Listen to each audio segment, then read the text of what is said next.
Oh mga idol, pauwi na kami. Grabe yung kuha nila oh. Ayun, napakadami oh. Oh, grabing kuha oh. Ah, bigat. Oh. Pauwi na kami mga idol. Daming kuha ngayon. Para ka lang namumulot ng bato. Sobrang dami. Woo! Shout out. Ayaw na nilang umuwi. Ayaw na nilang umuwi. Nalobat na yung flashlight ko.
Daghan ay.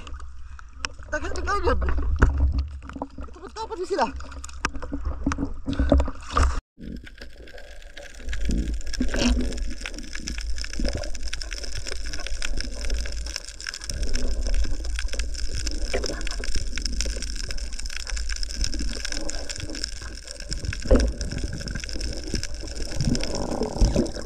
Daghan ay. Mga dagko. Dito, kita ka dito. Muti yun. Okay, namuti. Muti. Grabe mga idol, ang dami oh. Oh. Para ka lang namumulot ng bato mga idol. Napakadami, dikit-dikit sila oh. Oh, dami. Grabe. Oh, tatlo sa isang kakuhaan. Pinagpalang gabi mga idol. Yun, panibagong gabi, panibagong sisid na naman tayo. Kaya tara, samahan nyo ako. Medyo maulan pala ngayon idol at medyo malabo yung dagat. Pero napakadami namang lumabas na limasag at sulit na sulit din ang pagsisid namin. At dito nga mga idol, mamili ka lang kung ano yung kukunin mo. Mamili ka ng medyo malaki-laki. Mga dagko! Dito, kita dito. Buti na buti yun. Okay, namuti. Buti. May gusto pala magpa-shoutout mga idol. Shoutout pala ako kay Ma'am Annabel 20 Pitil. Ma'am, magandang gabi po ma'am. Thank you po sa pag-comment. Shoutout din kay Pare Ronel Alperes Rayo. Mamayang gabi mga idol, si Pare Rayo makakasabay ng sumisid sa atin yan.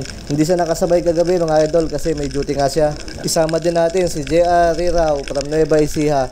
So ayun mga idol no, yan yung sila lang yung nag-comment sa shoutout natin. Yung gusto magpa-shoutout mga idol, paki-comment lang sa baba at isa-shoutout natin yan. Sino ba naman tayo para tumanggi, di ba mga idol? Hindi tayo sikat, hindi din tayo famous, pero pag may gusto magpa-shoutout, magpa-promote ng mga video nila, eh pwede yan, libreng-libre yan mga idol, walang bayad yan. At yun nga mga idol, balik tayo sa video. Akala talaga namin mga idol wala kaming makukuha kasi nga napakaulan. Tapos medyo lumabaw yung tubig, gawa nga yung ilog dito na nakakonekta sa dagat, eh napakalakas. So nung papunta kami, nag-uusap na kami, sabi namin ako, baka wala tayong makuha ngayon kasi nga malabo. Pero pagdating namin sa unahan, eh malinaw naman pala. Tapos pagdating pa talaga namin sa pinakaunahan pa, sa medyo malayo na, sa kabilang barangay na yun mga idol, mas madami pa pala, halos napakadami. Talagang pupulutin mo na lang parang bato, para ka namumulot ng bato. Sa tinagal-tagal kang sumisid mga idol, eh kagabi lang ako naka-experience ng ganon, yung halos hindi mo alam kung sino yung kukunin mo at ano yung uunahin mo. Kasi nga napakadami talaga, nagtutumpukan sila, yung iba nag-aaway pa. Kaya ang masasabi ko mga idol eh, napaka-bless talaga namin dito sa dagat namin. Kasi nabiyayaan kami ng gantong dagat. Kasi lahat ng area na may dagat mga idol eh ganito. Yung iba kasi mga idol may dagat nga sila pero ang laman lang buhangin. Tapos medyo kukunti ang isda at lalong-lalo na walang lambay. Kaya kami dito sa area namin idol, laking pasasalamat namin. Kasi itong dagat na to halos sa likod lang to ng bahay namin mga idol. At yun nga mga idol na timing na may nag-chat pa, nag-pop out. Malapit na pala tayo mag 10k followers mga idol. Gusto ko lang sabihin sa inyo na maraming salamat sa lahat ng sumusuporta sa adventures ko, sa mga ginagawa ko sa pagbablog. Sana mga idol mas lalo pa tayong dumami. Paki-like and share lang ng video natin mga idol para mapansin ng iba. At yun nga mga idol, kung mapapansin nyo no, hindi ganun kalinaw ang dagat kasi gawa nga ng malakas ng ulan dito. Siguro nasa mga 50 to 40% lang ang visibility namin kagabi mga idol. Tapos kung bababa ka sa medyo malalim, eh may kalabuan talaga. Pero okay lang mga idol, wala namang problema at hindi naman siya ganoon kalabo, makakaya pa naman. At yun mga idol, eh mga lambay na ganyan ay tumatakbo talaga. Kailangan mo talaga makipag-abulan sa kanila mga idol. Hindi pa rin itong ibang lambay na lumulubog sa buhangin. May mga lambay na pag tinutukan mo ng flashlight ay mabilis tumakbo. Kaya kailangan mo talaga makipaghabulan at minsan rin nakakahingal. Kasi nga pinipigil mo na yung paghinga mo, tatakbo ka pa sa ilalim ng tubig o lalangoy. Hindi pa rin siya mga idol, tignan nyo, ayun, nakalublob lang siya at napakalaki yan mga idol. Ayan o, yung iba kasi mga idol ayaw lumublob o ayaw lumubog sa buhangin. Gusto pa talaga makipaghabulan. May mga nakuha din pala akong isdang danggit kagabi mga idol, pero hindi siya ganoon kalaki kaya hindi ko na pinana, kinakamay ko na lang. At kagabi din mga idol, naghahanap ako ng tabugok o baby octopus kasi masarap talaga yun idol, kikilawin mo kung hindi adobo. Pero wala talaga akong nakita, napakadalang, tas ang liliit pa. Naghahanap din ako ng kuwan kagabi mga idol ng isdang kitong o danggit na mga malalaki yung halos isang palad. Pero wala din talaga akong nakita, paswertihan lang talaga. Kasi yung kitong mga idol paminsan-minsan lang yung dito sa amin. Tapos pag makakita ka ng gagapalad na kitong, napakalaki na nun. Pauwi na kami, grabe kuha nila oh. Ayun, napakadami oh. Oh, grabing kuha oh. Ah, bigat. Oh. Pauwi na kami mga idol. Daming kuha ngayon. Para ka lang namumulot ng bato. Sobrang dami. Woo! Shout out! Ayaw na nilang umuwi. Ayaw na nilang umuwi. Nalobat na yung flashlight ko. Mga idol, kauwi ko lang galing dagat. Grabe, napakadaming kuha ngayon. Para ka lang namumulot ng bato. Halos magkakatabi sila, tingnan nyo, dami oh. Yan oh, napuno ko yung sa planggana mga idol oh. Yan oh. Buhay na buhay pa yan mga idol. Preskong presko yan oh. Grabe oh. Daming danggit oh. Oh. Yan, danggit. Oh. Buhay na buhay pa din yan mga danggit oh. Nagtatalunan pa oh. Doon di isang nukos, maliit. Yan mga idol. Oh, buhay na buhay pa yan oh. Preskong presko oh. Ito, dami oh. Grabe. I-upload ko yung mga yung video mamaya idol ha. Tingnan nyo kung paano kino. Grabe, napakadami. Para ka lang namumulot ng bato. Ang dami oh. Puno sa planggana oh. Oh. Grabe, solve. Grabe mga idol, ang dami oh. Oh. Para ka lang namumulot ng bato mga idol, napakadami, dikit-dikit sila oh. Oh. Dami. Grabe. Oh. Ang tatlo sa isa kakuhaan.